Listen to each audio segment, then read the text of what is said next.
Këlqyra njihet si një nga zonat më të pasura në Shqipëri për bimët medicinale, një pasuri natyrore që prej vitesh u siguron të ardhura dhjetra familjeve.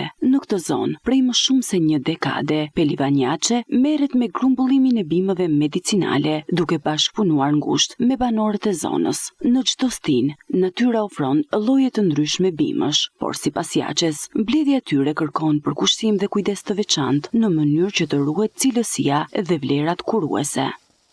Tani fillojnë nitra, barblete, fillojnë gjitha të sezonit.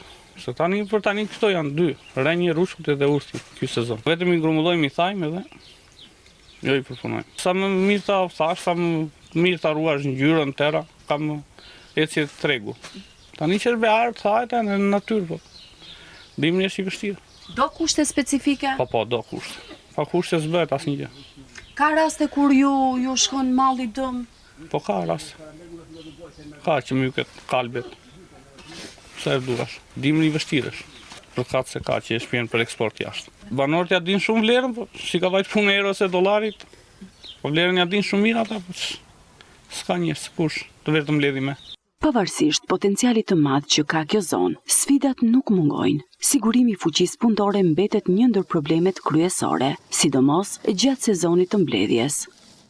Zona është, po s'ka njerëz në përfshatra.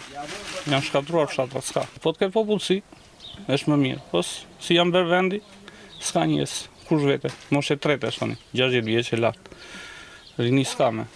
Kush do punoj? Fuqia punëtore mungon, erva dollari ka rënë shumë poshtë dhe ka ulur koston e fitimit atyre poshtë. Ne goditemi, ne ç'të bëjmë? Bëjmë për pak. Megjithatë, për banorët e Këlqyrës, bimët medicinale mbeten një burim i rëndësishëm jetese dhe një traditë që vijon të trashëgohet ndër breza.